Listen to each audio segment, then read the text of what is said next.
তো আজকে আমি 8খানা স্কিল আপনাদের ডেভেলপ করাবো, যেটা আপনার কাছে থাকলে আপনার জব পেতে সুবিধা হবে, জব টিকিয়ে রাখতে সুবিধা হবে এবং প্রমোশন নিতে সুবিধা হবে। তো চলুন ভিডিও শুরু করা যাক। আজকালকার দিনে চাকরি পাওয়া তো খুবই কঠিন, অ্যান্ড এর থেকেও বেশি কঠিন চাকরি টিকিয়ে রাখা। মার্কেটে এত স্কিল্ড লোকজন আছে, এতটাই অভিজ্ঞ লোকজন আছে যে একটা ফ্রেশারের জন্য চাকরি পাওয়া is very very difficult. Even ফ্রেশারেরও এক্সপিরিয়েন্স দরকার। বাট কে দেবে এই এক্সপিরিয়েন্সগুলো? একটা ফ্রেশারের কাছে শুধুমাত্র স্কিল ডেভেলপমেন্টটাই একমাত্র অপশন থাকে। তো আজকে আমি স্কিল ডেভেলপ করাবো, যেটা আপনার জব পেতে, জব টিকিয়ে রাখতে অ্যান্ড প্রমোশন নিতে সাহায্য করবে। হাই, আমি সৌমদীপ। আমি একটা engineer, turn banker and a life architect. তো চলুন ভিডিও শুরু করা যাক। তো ফার্স্ট স্কিল, কমিউনিকেশন স্কিল। যখনই আপনি কারোর সাথে কথা বলবেন, অলওয়েজ স্পিক ক্লিয়ারলি। খুব ক্লিয়ারভাবে কথা বলবেন। চেষ্টা করবেন আপনি যেই সাবজেক্টের সাথে কথা বলছেন সেই সাবজেক্ট যেন খুব ক্লিয়ারভাবে আপনার যে মেসেজটা বুঝতে পারে। Always listen actively. এটার মানে কি? যখনই কেউ কিছু বলছে আপনি সেটা মন দিয়ে শুনুন। যে বলতে চাইছে তার অবজারভেশন অ্যান্ড তার ফিলিংসগুলো অ্যাবজর্ব করার চেষ্টা করুন। That is called active listening. শুধু জাস্ট হ্যাঁ হুঁ ঠিক আছে রেসপন্স দেওয়ার জন্য না, আপনি ফিল করে শোনার চেষ্টা করুন। Second skill, team work. যে কোনো জবেই টিম ওয়ার্ক খুব এসেনশিয়াল। এরম খুব কম জবই আছে যেখানে একটাই পার্সন গোটা কোম্পানির কাজ করে দেবে। তাই জন্যে বি রিলায়েবল। আপনার যে রেসপন্সিবিলিটিসগুলো আছে সেইগুলো আপনি পুরোপুরি পালন করার চেষ্টা করুন। আপনার বাকি যে টিম মেম্বার্স আছে তাদেরকে এনকারেজ করুন, তাদের মধ্যে ট্রাস্ট বিল্ড করার চেষ্টা করুন। তারা যখন এফার্ট দিচ্ছে তাদের ওই এফার্টটা অ্যাকনলেজ করুন। এটা হলে সবাই ফিল করবে আপনার জেনুইন সাইডটা অ্যান্ড আপনাকে বেশি ট্রাস্ট করবে। Skill number 3, be adaptable. আপনি চেষ্টা করুন সিচুয়েশন ওয়াইজ অ্যাডাপ্ট করে নেওয়ার। অলওয়েজ ওপেন মাইন্ডেড থাকার চেষ্টা করবেন। আমরা অ্যাজ এ হিউম্যান চেঞ্জ একদম ভালোবাসি না, তাই জন্যে যখনই কোনো চেঞ্জেস আসে সেটাকে আটকানোর চেষ্টা করি। এই পয়েন্টে আপনাকে একটু ওপেন মাইন্ডেড থাকতে হবে। যখনই কোনো চেঞ্জেস আসবে আপনি সেটার প্রোজ এবং কনস ইভ্যালুয়েট করুন এবং ওই কেস ওয়াইজ আপনি ডিসাইড করার চেষ্টা করুন যে ওটা ভালো না খারাপ। না কি কোনো চেঞ্জ না হলে না না না না না এরম ভাবে তো হয় না, এরম ভাবে আমি করবো না। ওকে, চেষ্টা করুন একটুখানি ইভ্যালুয়েট করার, একটু ভেবে দেখুন। তাহলে কি হবে, আপনার ওপেন মাইন্ডেড থাকবেন, আপনার অ্যাডাপ্টেবল স্কিলসটা বাড়তে থাকবে। আজকালকার দিনে এত জিনিসপত্র চেঞ্জ হচ্ছে টেকনোলজি ওয়াইজ অ্যান্ড যে কোনো সিস্টেম ওয়াইজ, আপনাকে জিনিস শিখতে থাকতে হবে। তাই জন্যে যদি আপনি কুইক লার্নিংটা একটা স্কিলের মধ্যে ধরে নেন তাহলে আপনার গ্রোথ খুব তাড়াতাড়ি হবে।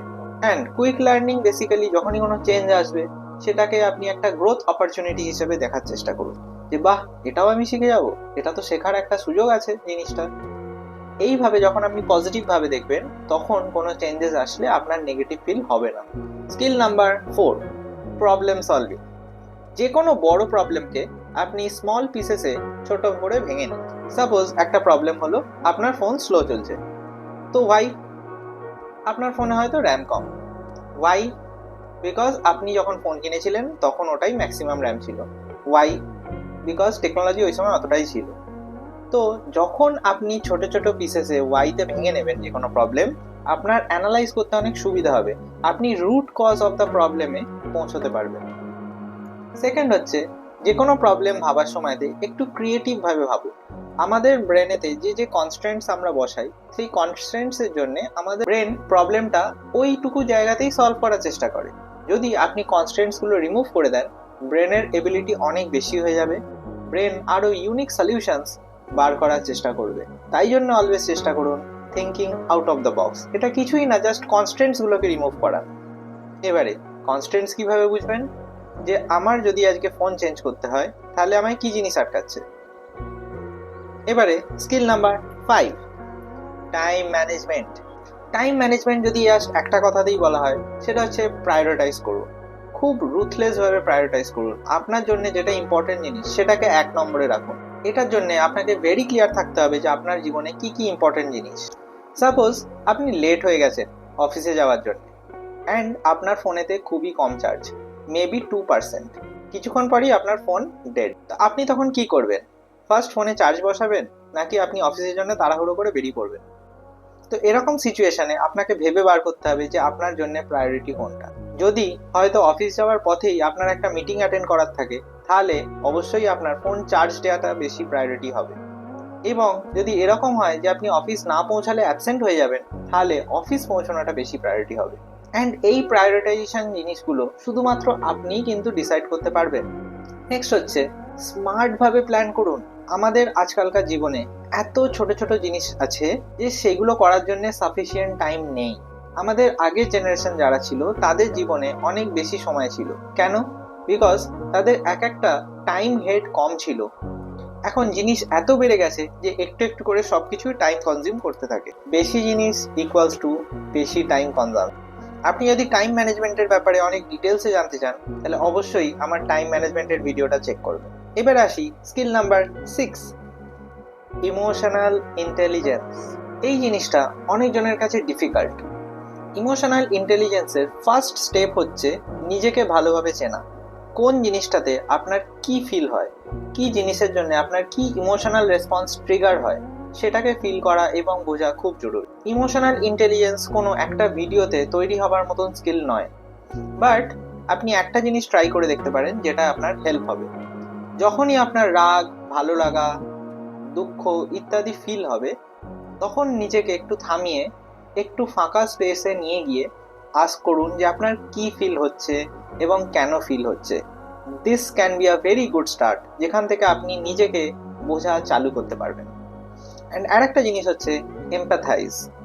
যখনই অন্য কারোর সাথে কিছু খারাপ হচ্ছে, আপনি একবার ইমাজিন করুন যে ওটা আপনি।